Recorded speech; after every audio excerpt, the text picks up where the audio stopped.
another good morning, time to go. Yeah, I'm going for the ride, and by myself I am alive, and I saw. Ah, the beloved E36 Touring. Yet another one we never got here in North America. Lucky us, we've just had one dropped off in our parking lot, but not without a caveat. We've been tasked with M54 swapping this broken beauty with just a 3-day time frame. Now, you may be asking, who is the proverbial us? Meet Jamie Orr. He really loves Volkswagens. I bought a Mark 1 Polo, electric green, Mark 3, Mark 1 Rabbit pickup. So yes, it is rather fuller around here. Jamie's love for Volkswagens knows no bounds. When it comes to BMWs, well, we'll put it this way. Jamie's experience is, shall we say, a bit limited. Okay, I did all the righty-tighties, but how righty do I tighty? Enter Gareth Foley, our unrivaled BMW guru. And if he looks a bit familiar to you, that's for a very good reason. Hey, what's going on, everyone? Gareth here, FCP Euro. Welcome back to another DIY video. Gareth has helped hundreds of thousands of enthusiasts work on their beloved Bimmers, fixing them, learning about them, living and breathing everything BMW. Gareth is a living encyclopedia of BMW wisdom and know-how. There's no BMW problem he can't solve, and no BMW fact he doesn't know. Together, these two car aficionados have just 3 days to work their magic and get Jamie's broken Euro E36 Touring back on the road. What's up, everyone? Gareth here, FCP Euro. I am joined by Jamie Orr, and we're standing in front of a BMW E36 Touring, which those were never available here, and it belongs to you. It's all my fault. And you're not even about BMW, so... No, I thought it'd be fun to have a BMW project, get a little E36, everyone loves them, get a Touring, not sold here, except I bought one for cracked cylinder head. Yes. There's a massive crack, so you can see it's leaking out that crack. Wow, really badly. What we've chosen to do after a long discussion is to swap that unit in, right there on that pallet. This was not a long discussion. This was like a 3-minute discussion of, hey, this sounds like it'll be fun. It'll take a day. So I guess stay tuned to decide if this was a terrible idea with us or not. It was a long discussion on this end of what parts do we need, how we're gonna do it, and now we got 2.5 days to get it done. So, BMWs, yay. Enough with the intro. Let's get into doing the swap. As Jamie and Gareth come up with a plan of attack, they're starting to realize this may have been a little bit more than initially thought. Everything has to come out. Engine, suspension, drivetrain, wiring. Yeah, it's a lot. But hey, swaps are fun, right? We'll unbolt the transmission, drop the exhaust out. We should be able to drop it out on one piece. Does the sway bar come out? It must do. For the yeah, new we'll one. just unbolt the sway bar with it. Yeah. Since, I mean, pretty much all the suspension stuff is being replaced anyway. Okay, so we're dropping... Yeah, we're going to slide a pallet under it with the pallet jack. Yeah. We already have the new engine on the subframe, so there's no need to even reuse that one. We'll swap over the steering rack and stuff. We can actually pull all of this out, so that's where the DME is located in these. Okay. So we'll just slide that whole thing out of the way too. And we'll just kind of leave it in one big pile. Yeah. Look at that, the wheels are going to come right off the hub. We're off to a great start, love that. Unvented front disc. That's actually kind of wild. I wonder if it is the same size and diameter with the pad to swap. The way that Volkswagen does it on some of them was the vented disc is thinner and the pad is thinner. Right. There's a good chance if we want to put new rotors on, we can't. Like these might be European market rotors that don't cross-reference with something that you have in stock. Probably not. A few moments later. We can get the brake discs. Ooh. Here, in the warehouse. Really? In stock. 318 Ti. Oh, that actually makes sense. M42 and the Z3. Cool. You know where a BFH is?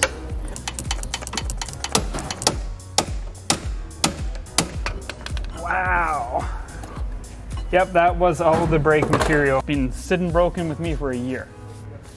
So, I suspect it's just because this car is relatively nice and clean, but a lot of these connectors are just coming undone. I'm quite impressed. Every BMW had both the 20-pin connector in the engine bay. Wait, and then what the did you just say? 16-pin inside. What years? 96 to 2000. By law, they had to have an inside, but Germany didn't need to, exactly. so they didn't. I'm just saying, in the United States, you get both. Yeah, yeah, because they clung to their own one. Right. And also on those 96 to 2000 cars, you can't really do anything through the 16-pin port. There's only 8 pins. They could easily have put this through an OBD port. Disconnecting it, this little pin, nice touch. Having it here in the first place, -1 point. I'm keeping track.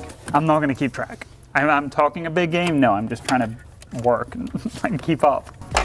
We don't need this. This is the throttle cable.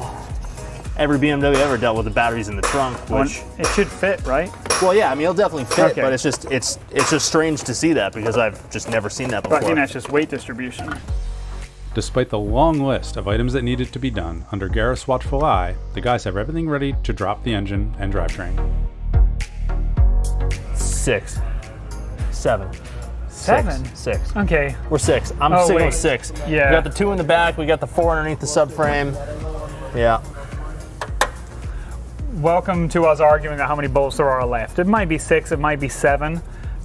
Whatever number we think it is, we're gonna have forgotten something. Yes. That's the rule of there's a dropping an possibility. engine. And it'll be one little wire that'll hold the entire engine up. But in theory, we think we're there.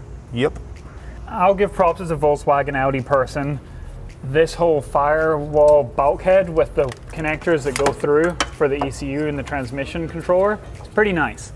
It seems like a point of failure. Do they leak through here sometimes? No. No? Okay. Nope. So yeah, this is pretty nice. I like that. Pretty self-contained wiring harness, which also then makes the swap harness easier. Yep. So I dig that. So essentially the plan is just lift the body off the drivetrain, transmission, subframe, steering rack, uprights, shocks, everything's gonna come out in one Yep. go. So Yep. let's grab the bolts and do it, I guess. Alrighty. And universal joint will Yeah, we're gonna swap. have to Okay. shove a screwdriver in there and open it up, and then it should start to slide off though. So, yeah, we have the opening there. Yeah. So we can just put a chisel through there and open it up, but that should slide off. This looks like a funny angle. Like Volkswagen is so much more vertical, Yep. so they do just slide off. But cool. All right, let's lift the body and Yep. do some bolts. So I've got the 4 subframe bolts. Yep. You've got the universal joint. Just got to watch the struts don't fall out Yep. at some point too. But We're clear? yeah, go ahead. Okay. I'll just holler if I see something. Okay, it moved quite a lot. Yep. Yes. So you're free there. That's gone. Why did it move backwards? I think because maybe the pressure's off of it. The engine moved backwards. Well, yeah, yeah. the whole thing rolled. Go Yep. ahead. Go ahead. Yep. Okay, hold it there. Yep. Let's do one more check underneath. We got Everything- transmission's clear on my side. Yep. AC is clear. Mom, I helped. All right. I'm only gonna bring it up high enough to get past the engine so we can wheel it out. Yep, go ahead. Do it up. Okay, it is moving, but no, we're okay. It seems to have Yep. stabilized. All right, I'm gonna go a little bit further. Yep. JR, your strut's gonna be loose now. I'm here. I got it. Yep. ABS sensor. Oh, that's still connected over there? Yep. And it'll be one little wire that'll hold the entire engine up. Yep. If we want to retain it, drop the body down. Yep. Okay, that's it. That's pressure off. How do you remove one of these? Okay. Sure. Didn't really learn. He just did it, but that's fine.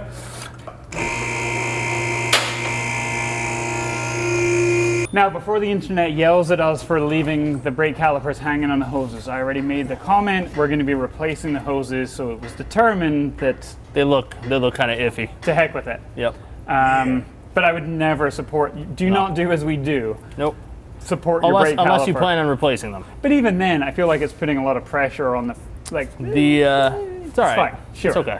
Teeny tiny baby. We discussed it and already commented, so you don't have to.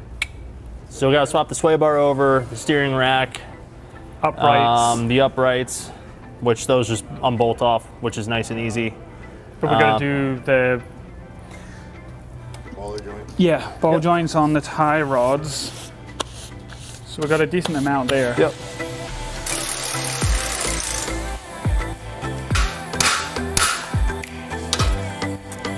Steering rack needs to come off of this. And then we're almost done harvesting stuff from it.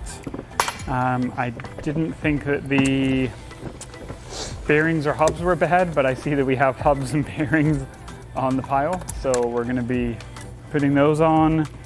Well, yeah, so basically you have the... two bolts going to these little... Exactly. That's it. Yep. Wild. Do people... And ironically enough, that is not a weak point on the Really? these subframes. The That weak was going to be my point, question. the weak point is going to be the engine pocket, just Uh-huh. because it's a single piece of steel that's been folded over, like, you know, it's dyed or whatever, and then it's welded on. Yeah. And then the other weak area, particularly on heavy duty applications, racing, stuff like that, would be the actual sleeve that's Yeah. welded to the ball joint pocket. These have been known to get ripped out. So there's reinforcements out there. You just weld a plate on top, weld a plate underneath, and then box it in basically. But the steering rack has never been a weak point. On Volkswagen, it has like two great big long bolts that have a big clamp system, and it clamps the whole thing into the middle of the subframe. Where this just seems like it's like floating off of two little metal tabs. It'll all bolt up, right? Not exactly. It's a process of figuring out one thing at a time, and some of the items that came off need to also be swapped back over in order to make it all come together. So first time doing one of these. That's how we do it in DIYs.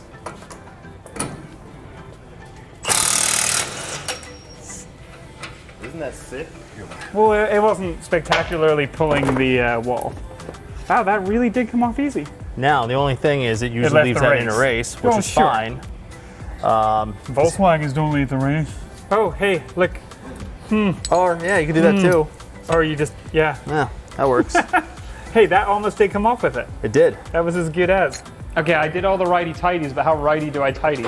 Is it tight? I made the camera guy laugh. That's like, I mean, like, you can't turn anymore, right? I mean, I can, but I mean, you're it's, bottomed out. sure. Yeah, you're done. I feel like BMW. Because here's the other thing, right? Because that's just to get the bearing seated. When you install the retaining nuts Sure. for it, that 100% sends it the rest of the way. You know? Like, no matter what. Some German engineer is just shaking right now. Oh, no. It's like, this is a disturbance. No, I agree. Yeah, I mean, that's just to get it seated without Sure. damaging the bearing, you know? So on the E36, the fuel pressure regulator is part of the fuel filter.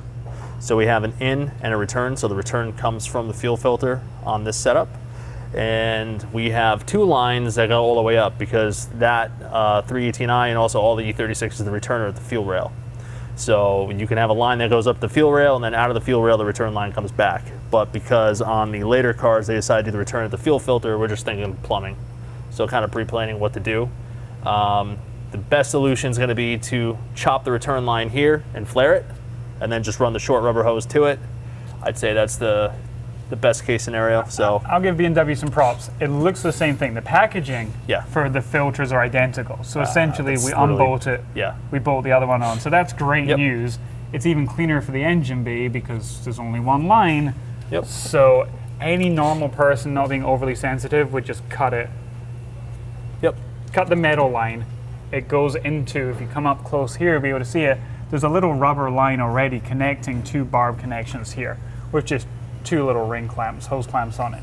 So the factory's already done this. The only difference is the original one is flared. This one we're going to cut, and it won't be flared, so we can either add a little flare by whatever method we want, or kind of a DIY trick is you just make the hose longer, put two clamps on them at different angles. It's not going to leak. This is the new one, M54B30. I think I've learned it by now. You have. It's only taken the whole day. Yeah, so what was left of the M43 is out, and all the front suspension is off. Everything all the way to the rear subframe has been removed, including what was left of the automatic shifter inside the car. So we removed most of what was originally this car from this car. And now we're pretty much ready to start tomorrow running by getting the engine in. There's a couple of things we're gonna have to do probably overnight. Some cleanup in the engine bay, because we know that everybody would scream if we simply just put this engine in a dirty engine bay. So we're gonna do some scrubbing off camera. But past that, got a lot done today, and we're gonna hit the ground running first thing tomorrow morning. So tomorrow, yeah, it goes in, normal swap stuff, hoses, everything like that. But hey, from my perspective, everything was exactly as, you know, things bolt up. Like the carrier was the same as a Volkswagen. There wasn't anything difficult there. Yeah, we kind of talked about it. The universal joint, that was a surprise for the angle, and it's so easy in a Volkswagen, I never think about it. So yeah, both as working, I think it was great. As far as work left, what do you think? Will we finish on day 2? I mean, we'll definitely have the engine in. I think we'll have all the cooling system hooked up. Fuel system, we should definitely have done by tomorrow. Yeah, I think we'll be in a good place by the end of the day tomorrow. And then obviously there's all the suspension related stuff that still needs to be done, the brakes, tires, everything else. Okay. But we still got 2 full days left. All right, so day 3. I'm feeling good on day 3 then. Yeah, I think we'll be in a good place.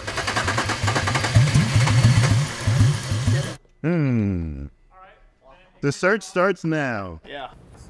These 2 right here are the mysteries. I haven't quite figured out where those are supposed to go. Well, no, we have the 2 connectors for those. I know that, but what I'm trying to find the connector that it would plug into, and I'm not seeing it. That's where I'm like, okay. As projects go, Jamie Orr's E36 Touring is off to a good start. Day 1 was Jamie's first taste of the Bavarian life, and he got to see what his E36 was made of, literally. Out came the engine, the front suspension, and all of the wiring and hoses that went along with it. Now, on day 2, the easy part is over, and preparations for fitting the bigger engine and new wiring have begun. So we have here's an M54 B30 from an E46 330i. It came out of an automatic transmission car, so I had to thin out the factory engine harness a little bit, get rid of the automatic transmission part of it. But right now I have it sitting on an E36 cross member. We have a Z3 right-hand side support bracket right here.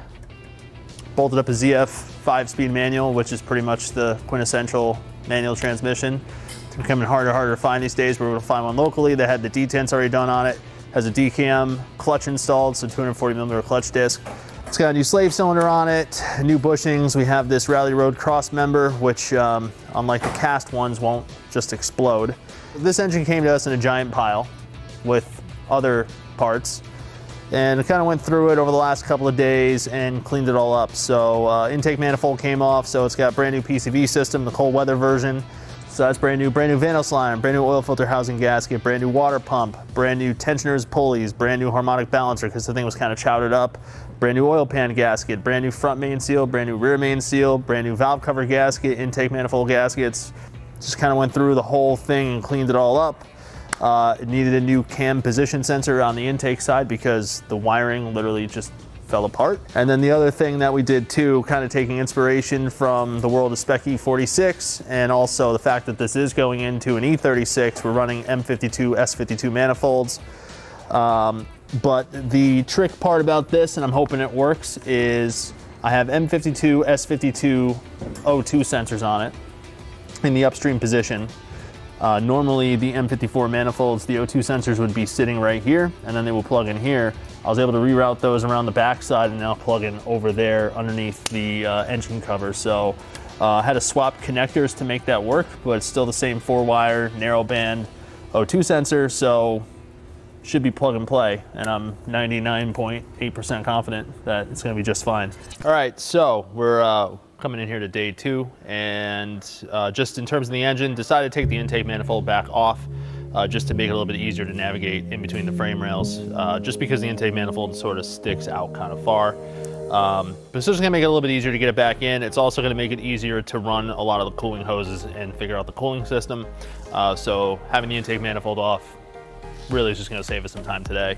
We also need to swap this coolant sensor to the M52 style to a 4-pin. So again, easier if it's all apart. So pretty much this is ready to go in at this point. We're just gonna do a couple other things, organize some parts. Actually gonna drop the rear subframe while all this is going on, and we're gonna get into it. For this project, starting with a fresh new E36 subframe was the way to go. With things out, we installed fresh rev shift bushings and mounts, along with new axles and wheel hubs to pair with the switch from a 166 to 188 differential to match the 6-cylinder M54. I'm going to start prepping the engine bay, so the fuel filter we talked about yesterday, going to do that solution. The bracket's already gone, so that's good.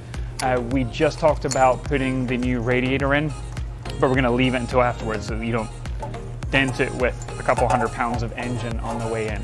So I'm also looking around and I can move ahead with the brakes a little bit. So yeah, just get prepped and then we can start moving towards putting the engine in. The only way Gareth and Jamie are going to finish this job is by splitting up. So while Gareth digs into that rusty rear suspension, Jamie tackles the fuel system.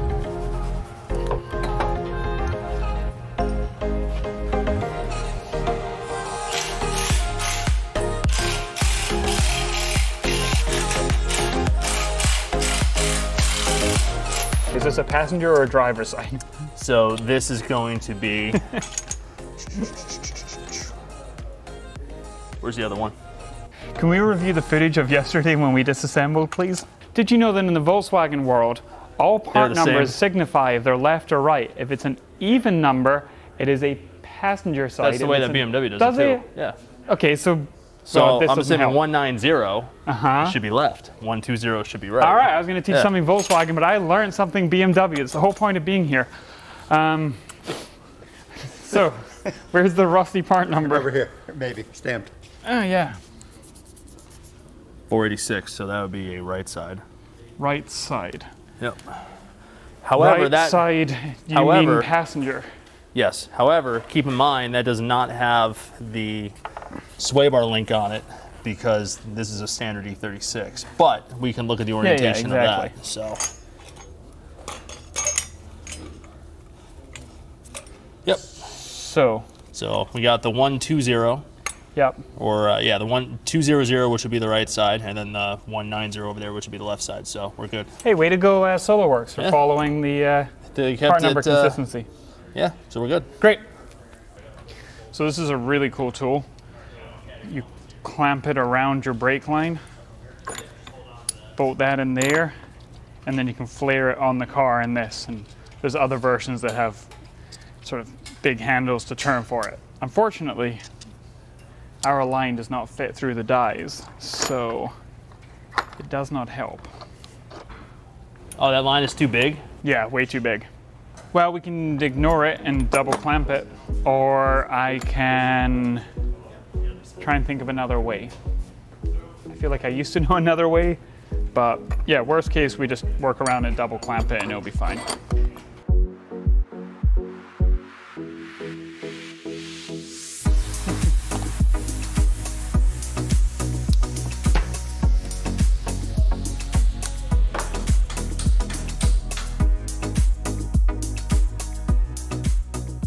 Engine swaps aren't always a bolt-in affair, and that's what makes this E36 so appealing. The platform's versatility and popularity mean it's only a matter of finding the right BMW parts to bolt in.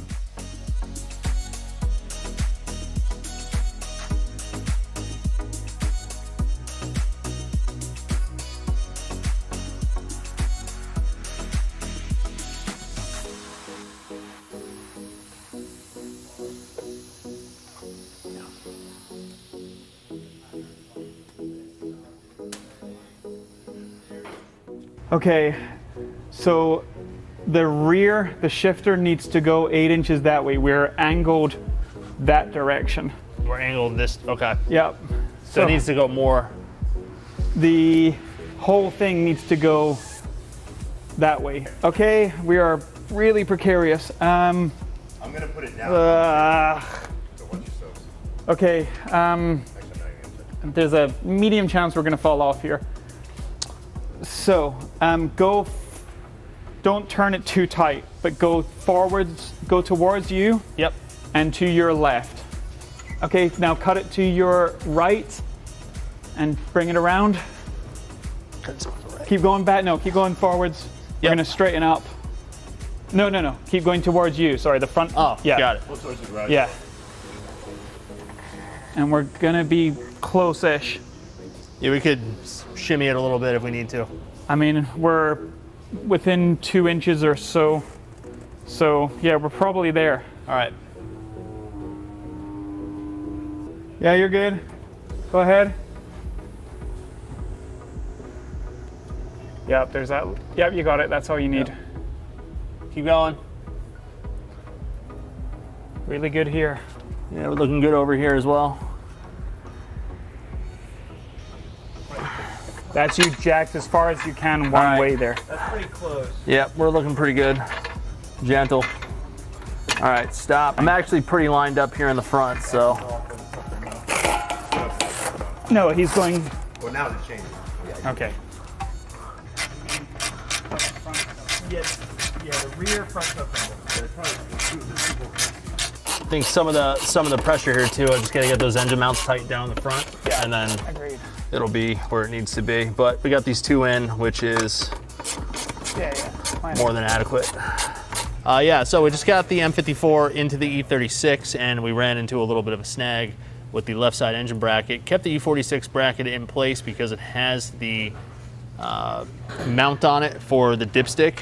Originally, we were going to swap a Z3 oil pan from the M54 Z3s with the dipstick tube and all that kind of stuff. However, it's somewhere on the sea, not in time for this job. So we're gonna have to create a bracket to secure the dipstick now. But with the E46 bracket on the left-hand side, there's just a slight misalignment between the engine mount and the actual bracket there. So it's causing the engine mount to kind of get crooked. So what I have to do is swap on that bracket there, which is an E36 style bracket, which we already had, because when we looked up all the parts for this swap, it was E36 stuff to Z3 stuff and kind of backtracking off of that. So I just need to swap the bracket around. It's 4 bolts. Now we know. But it looked really promising that we're gonna be able to use the more substantial left side E46 bracket, and it just simply doesn't work. So, oh well. Having an entire warehouse full of parts is kind of a cheat code during our build series. All of the same parts that you can grab from our website are luckily available to us within minutes of discovering what's needed. It's an invaluable help when deadlines are tight. All right, welcome to day 3. We worked until midnight last night on non-engine things. Yes. Suspension, Yep. differentials. Yep. So, button up pretty much most of the rear at this point. So the entire back of the car is currently in. Obviously spent a lot of time yesterday getting the front suspension in, engines in, transmissions in. Now we're primarily just focusing on plumbing up the engine and coming up with a solution that's a little bit more simplified than some of the other ones we've seen out there on the internet. So, Because it's the last day, so it's time to work on the engine. yes. The engine bolted up. We knew it was going to. But now it's just things like cutting hoses to make a nice OEM plus solution to some of the things. Yeah, we spent a lot of time last night just figuring out how to plumb up the cooling system. And it's going to be a hybrid of basically an E36 cooling system, and also dealing with a lot of these coolant pipes here underneath the intake manifold, the infamous ones on the M54, and also dealing with the stock heater control valve. But I think we got something that's going to work out really nice and doesn't require too much of a lift. So we're going to plumb that in right now. Wiring's already laid up a little bit, but we'll talk about that more in a little bit. So back to work. What's wrong with this? I don't know. Is it going to have enough cooling capacity?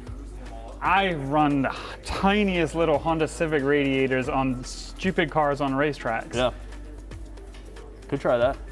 I mean, right? Yeah. This is the original 318 small radiator, which has this built in the side, which is exactly where we need it to be. Yep. This could be our, now, fan shroud ain't good.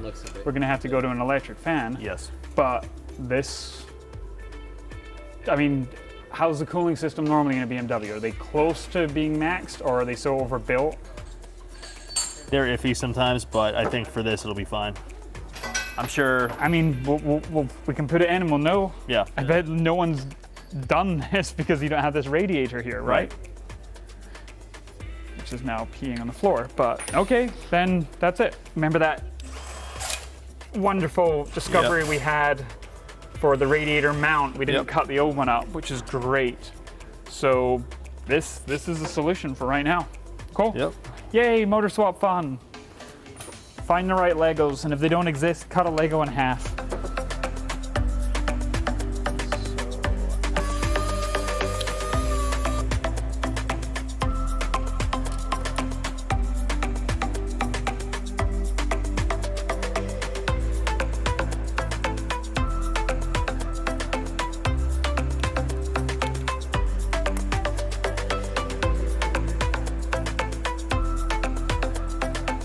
Cooling solution, I think, is a really, really nice one. We might have discovered something a little different because it's a US swap with the European radiator. That's all done. So right now we've got the Castle ECU, everything's hooked up. We had one, this is the only one that varies, and this one could be a 2-pin or an 8-pin connector. As you can see, there's only 2 wires used for the swap, but otherwise it is plug and play done. We're going to go through a startup, build up, rather than just jumping in. So right now, we're just going to do it now. This is a pretty good practice. The fuel pump is disconnected, so it will not start, but we're going to cycle the key, see what happens. We switched to a electronic pedal, which is sitting out here. There's also one in there, but it's easier here. We're just going to cycle it. This is probably not going to be the throttle position. Everything else isn't going to be set. So on. Nothing.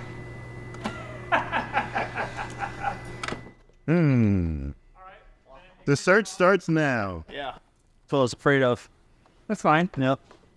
But I heard stuff clicking. Ah. So let's get to the BMW starter and see if it's energizing. I'm worried about that neutral park interlock situation. Agreed. Yeah. This car wasn't automatic, and so there could be 2 different systems going on we can think of. One is that it's looking to be in park or neutral before it will allow us to start, or it's looking for a clutch depression state. I'm ready, dude. I don't know what you're waiting for, you know?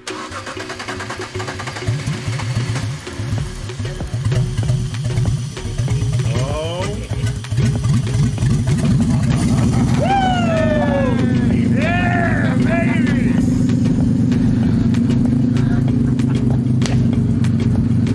That's it. Woo! That's pretty sick. Yeah. In the end, the E36 Touring was swapped in the original time frame, but a few small bugs played spoiler to its running and driving. Such is the way with an involved project, but a weekend's worth of work proved to be just the fix. All right, so we're back 2.5 months later with the E36 Touring. Just like any good project, you get to a point where you're like, hey, I've made a lot of progress. And then you just forget about it, and then you realize, oh, I should probably finish this one day. Hopefully today's that day. Off camera, did have to troubleshoot a couple of different things. Firstly, we did get it running. You saw that. However, we had no throttle response. Spent a day chasing wires, making sure there were no breaks, making sure that everything was pinned correctly, which it was. Had this epiphany over the course of a weekend that it might be getting an input, or there could be a state on the DME that's being triggered by something, right? Where that is overriding pedal input. So saw that the brake pedal switch was activated, which it wasn't. All I had to do for that was just add a ground wire and run the pin out on the DME connector to ground. That turned that signal off, and then from there the drive-by-wire and pedal worked. So a little bit of troubleshooting had to be done off camera, but today we're going to be installing Chase Bay's clutch line. It's a one-piece line, no junctions, anything like that. It's actually a really good solution, particularly since you cannot get a lot of the individual parts from BMW anymore for the clutch feed. So I need to get that through the firewall into the clutch master and then down to the slave. We need to bleed the clutch, bleed the brakes, put the exhaust on, the rest of the stuff underneath the car, torque drive shaft bolts. Yeah, this is a really nice solution. So this is for the updated clutch master cylinder. So it's the quick disconnect style. This goes in, this runs out of the firewall, and then this goes right on down to the slave cylinder, traditional thread. So it's a pretty nice product from Chase Bay's for the E36 platform. So here's the hole in the firewall. So I need to basically feed this thing through, clip it in the backside because quick disconnect. Fed the clutch line through, got the quick connect fitting lined up with the clutch master, pulled it straight back until I heard the quick connect click into place. So that's good. Now I just need to hook it up to the clutch slave cylinder, which is underneath the car. The brake master cylinder reservoir is also the clutch master cylinder reservoir. and they have a barb off the backside, which is pretty high on the side of the master cylinder reservoir. So it has like a little nipple on it. We just got to cut that off. And from there, all we got to do is just sneak our clutch feed hose onto it, because this goes to the clutch master inside the car.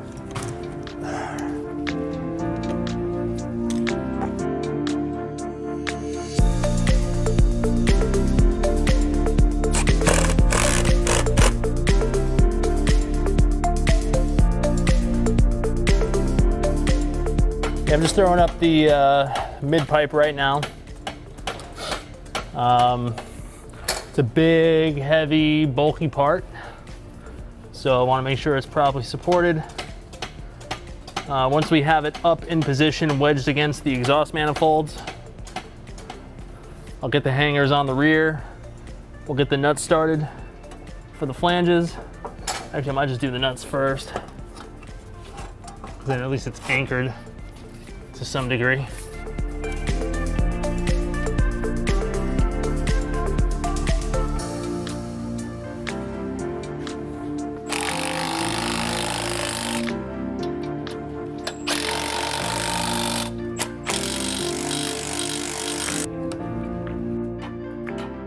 With so little left to do, it was hard not to get excited. An E36 Touring isn't a common sight over here, and one stuffed with an M54 and lots of fresh parts makes Jamie's all the more special. So yeah, putting the exhaust on this car was a lot of fun. Not really. Typical experience of the E36s, the exhaust, or the stock exhaust, are pretty awful to deal with. But that's done, and now we need to bleed out the brakes and the clutch, and hopefully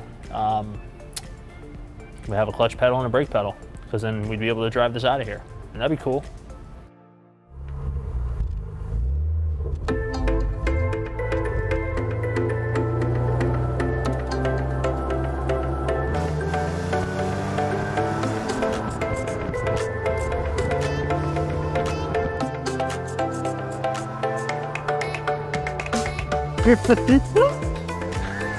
Love it. One of the things that people always ask about these like swaps and stuff is like, oh, it must feel so great when you first fire it and it cranks. Like nothing, there's no joy, it's just relief.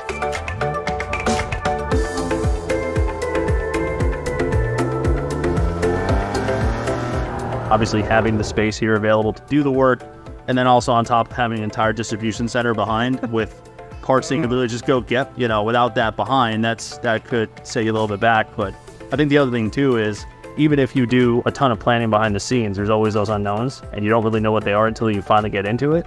And there's always those last minute changes that you have to make. I do think this solution that we came up with does make it a really viable, relatively simple, affordable swap. I think that's a great place to end it. Yep. So thank you SCP Europe for the hospitality. Thanks for having an amazing staff. Hope you enjoyed the video. If you have any questions or comments, leave in the comment box below. We'll definitely get back to you. If you want to see more content like this, absolutely hit subscribe, and we'll see you for the next one. Hopefully have another really good build series on the way soon.